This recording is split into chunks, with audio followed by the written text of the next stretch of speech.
Mon grand-père, pourquoi es-tu venu en taxi? Qu'est-il arrivé au Range Rover qu'on t'avait offert pour tes 19 ans?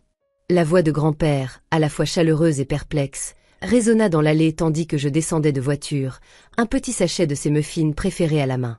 Avant que je puisse répondre, la voix de ma mère fendit l'air du matin, douce, assurée, comme si elle avait répété. « Oh, papa, dit-elle en riant, ce Range Rover appartient maintenant à sa sœur. » Vous savez à quel point Ethan peut être généreux.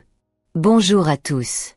Je m'appelle Ethan Cole, j'ai 22 ans, et c'est ce matin-là que j'ai réalisé que ma famille pouvait sourire tout en me volant. L'expression de grand-père s'est figée, comme un orage qui marque une pause avant le premier coup de tonnerre. Il n'a pas dit un mot, pas encore. Il s'est contenté d'observer mon visage. Et dans ce silence, je crois qu'il a vu tout ce que je ne disais pas. La vérité était simple, je n'avais pas prêté ma voiture à ma sœur. Ma mère l'avait réattribuée pour des raisons d'équilibre familial. Ces mots. Apparemment, ma sœur en avait davantage besoin car elle venait de lancer son entreprise sur les réseaux sociaux, un projet entièrement financé par mes économies pour ses études. Me voilà donc, l'aînée, les mains calleuses à force de petits boulots, arrivant en taxi rendre visite à celui qui m'avait dit un jour « Je te construis cet avenir ». Grand-père ne protesta pas. Il se contenta d'un léger sourire, le regard absent, et dit « Entre, mon grand.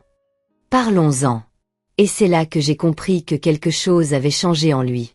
À l'intérieur, le bureau de grand-père embaumait le cèdre, le cuir et une légère odeur de vieux cigares, une odeur chargée d'histoire. Il me fit signe de m'asseoir, sa canne posée près du bureau comme un témoin silencieux. « Alors, dit-il doucement, c'est ta sœur qui conduit le Range Rover maintenant ?» J'hésitais, mais mentir à grand-père n'avait jamais été une option. Oui, maman disait que c'était mieux ainsi. Elle gère les relations publiques de la marque et la voiture correspond à son image. Il hocha lentement la tête, la mâchoire crispée. « Et toi, tu conduis quoi, mon pote ?» J'ai ri, mais mon rire sonnait faux. Peu importe ce que l'application Uber envoie, son regard s'adoucit d'une émotion indéfinissable. De la déception, peut-être du chagrin. Puis il dit quelque chose d'étrange. « Tu sais, Ethan, j'ai moi aussi bâti cette entreprise familiale à partir d'un camion qui démarrait à peine. Je ne l'ai pas fait pour l'image. Je l'ai fait pour qu'aucun de mes enfants ni de leurs enfants n'ait à mendier ce qui leur revient de droit. Ça a été plus dur que je ne l'imaginais. » Je n'avais jamais vu grand-père ému, mais une tempête se préparait derrière son calme apparent. En bas, j'entendis la voix de maman résonner, joyeuse, fausse, faisant visiter à ma sœur la nouvelle suite de grand-père. « Fais comme chez toi, ma chérie.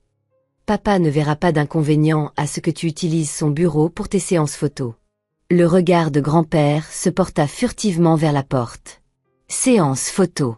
Oui, ai-je soupiré.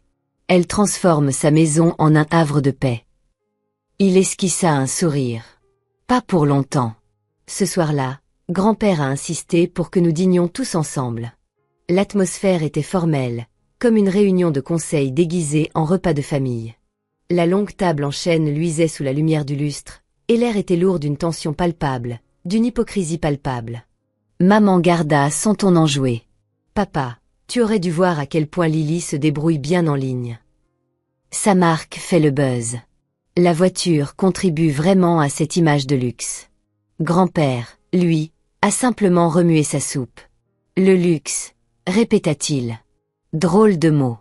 Tu sais ce que j'appelais le luxe à ton âge, fiston? Me demanda-t-il, les yeux rivés sur elle. Un moteur qui tourne et un réservoir plein. Maman rit nerveusement. Oh, papa, comme les temps ont changé. Oui, dit-il. Mais la valeur ne devrait pas. Lily sourit doucement, totalement inconsciente de la tempête qui faisait rage à côté d'elle. Je t'emmènerai faire un tour demain, papy. La voiture est super agréable à conduire.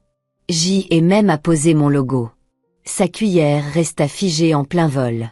Tu as apposé ton logo sur un cadeau que je voulais offrir à ton frère. Le silence qui suivit aurait pu briser du verre. Mon père se remua, mal à l'aise. Maman essaya de se reprendre. Ce n'est que du vinyle, facile à enlever. Grand-père se laissa aller dans son fauteuil, les examinant tous. Certaines choses, dit-il doucement, ne sont pas faites pour être effacées. Elles révèlent ce que nous sommes devenus. Il me regarda et fit un léger hochement de tête, de ceux qui promettaient quelque chose. C'était intentionnel.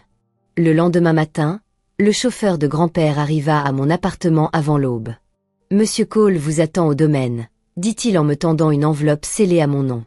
À l'intérieur, un simple mot, écrit de la belle écriture de grand-père. « Mon ami, ne rapporte que la vérité. Je t'aime, G. » À mon arrivée, la maison était silencieuse. Seul le léger murmure des vagues, provenant de la falaise voisine, emplissait l'air. Grand-père était dans son bureau. Des papiers étaient éparpillés sur le bureau. Actes de propriété, documents de fiducie, tout le tralala. Il leva les yeux avec un sourire fatigué. « Assieds-toi, Ethan.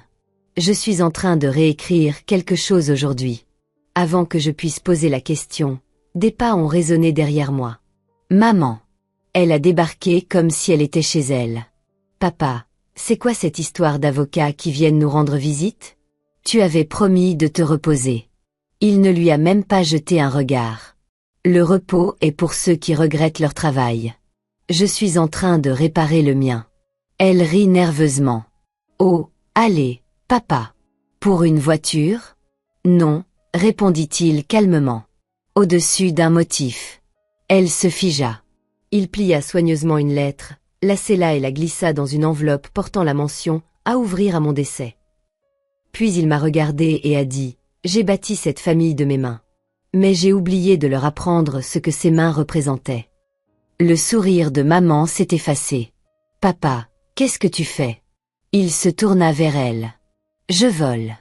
Quelque chose que j'aurais dû faire il y a des années. » L'après-midi, l'atmosphère à la maison avait changé. L'arrogance habituelle de ma mère avait disparu, remplacée par une pointe d'inquiétude qu'elle ne pouvait dissimuler. Même Lily avait arrêté de filmer son vlog matinal depuis le manoir. À 15 heures, l'avocat de longue date de grand-père, Maître Harlan, arriva avec une mallette et une autorité tranquille. Il salua chaleureusement grand-père, puis me fit un signe de tête. « Ethan, ravi de te voir. Je suppose que vous comprenez pourquoi vous êtes ici. Moi, je ne le savais pas encore. Mais maman, elle, le savait visiblement. » Elle se tenait près de la fenêtre, les bras croisés, observant la scène comme si elle attendait une tempête qu'elle ne pourrait maîtriser. Grand-père désigna le grand bureau en chêne. « Harlan, montre-leur la version révisée. » L'avocat ouvrit sa mallette et en sortit un épais dossier. Des plans de répartition des biens mis à jour, de nouvelles clauses de fiducie et une page de signature avec les initiales inimitables de grand-père. La voix de maman se brisa. « Papa, qu'est-ce que tu fais? » « Je veille à ce que la propriété revienne à ceux qui la respectent, » répondit-il d'un ton égal. Lily fronça les sourcils. « Attends, qu'est-ce que ça veut dire? » Harlan ajusta ses lunettes. « Cela signifie, Madame Cole, que certains biens donnés dans le cadre d'une fiducie familiale, notamment des véhicules et des biens immobiliers, sont légalement réattribués au bénéficiaire initial. » Le visage de maman pâlit. « Tu ne peux pas. »« Si, je peux, » l'interrompit doucement grand-père. « Et je le ferai. » Il se tourna vers moi. « Mon pote, tu as toujours ton permis de conduire? »« Oui, monsieur. »« Bien. Tu en auras encore besoin demain. » C'est à ce moment-là que j'ai compris que grand-père n'avait pas encore fini. Il commençait à peine. Le lendemain matin, grand-père m'a demandé de le rejoindre au garage. En arrivant, l'air était imprégné d'une odeur d'huile, de sel et d'une autre, plus ancienne, de nostalgie. Et là, elle était là. Ma Range Rover, garée au milieu, impeccable, rutilante sous la lumière matinale. Le logo en vinyle que ma sœur avait collé sur le capot avait disparu. À la place, une plaque argentée portait l'inscription « Pour Buddy, mérité, non donné ». Grand-père se tenait à côté, appuyé sur sa canne. « J'ai trouvé un crapaud ici hier soir, » dit-il. Je ne me sentais pas à l'aise d'être assis dans son allée. J'étais sans voix. Elle est arrivée en trombe en voyant la dépanneuse, poursuivit-il avec un léger sourire. J'ai essayé de bloquer le portail. Mais l'immatriculation était déjà à votre nom à l'aube. Transfert légal, signé, scellé, c'est fait. J'ai passé mes doigts sur le capot. Grand-père, je ne sais pas quoi dire. Ne dis rien, dit-il doucement. Emmène-moi juste déjeuner. Quand nous nous sommes engagés sur la route côtière, la mer scintillait à nos côtés. La vitre de grand-père était baissée, sa main posée dehors, caressée par le vent. « Tu sais, murmura-t-il, ce n'est pas la voiture qui compte. C'est la leçon qui l'accompagne. » Je le regardai. Et quelle leçon en tirer? Il esquissa un sourire.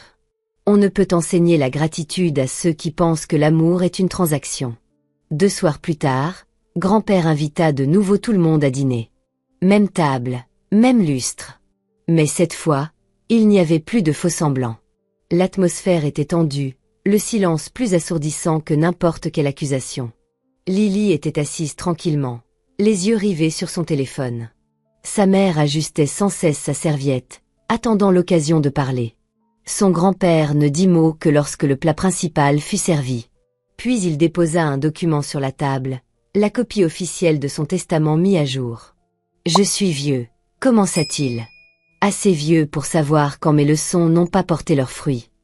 J'en laisse donc une dernière. » La voix de maman était empreinte de peur. « Papa, s'il te plaît. Ce n'est pas nécessaire. Nous sommes une famille. » Il la regarda droit dans les yeux. « La famille, ce n'est pas la propriété, Émilie. C'est la responsabilité. Et tu confonds l'un et l'autre. » Il se tourna vers Lily. « Tu voulais une image. Tu l'as eue. Mais souviens-toi, l'image s'estompe plus vite que le caractère. Et puis, à moi. Et à toi, mon pote, tu n'en as jamais demandé plus.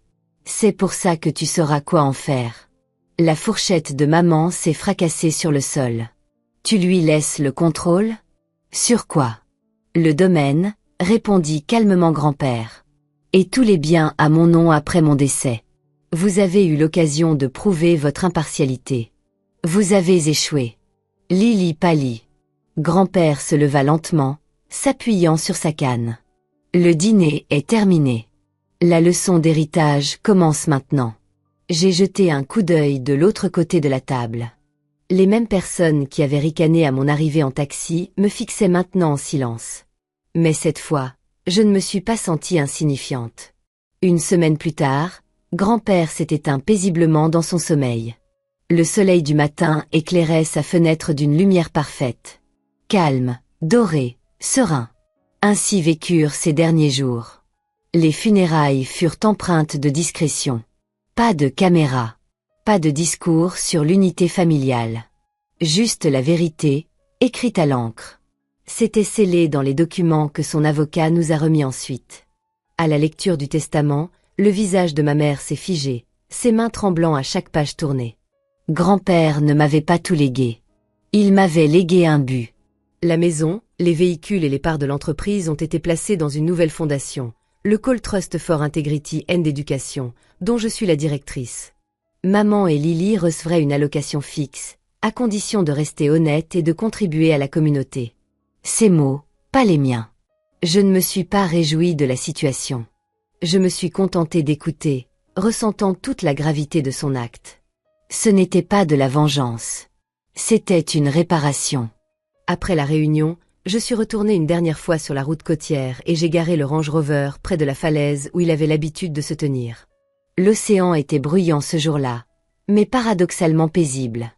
J'ai murmuré, « Tu ne les as pas punis, grand-père. Tu leur as appris. » Le vent répondit doucement, effleurant la fenêtre ouverte. Ce soir-là, en rentrant chez moi en voiture, j'ai compris quelque chose qu'il avait essayé de me montrer depuis le début. Le véritable héritage ne réside pas dans ce qui vous est laissé, mais dans ce qui est forgé en vous. Et tandis que les lumières de la ville se profilaient à l'horizon, je souris, enfin fière de porter son nom.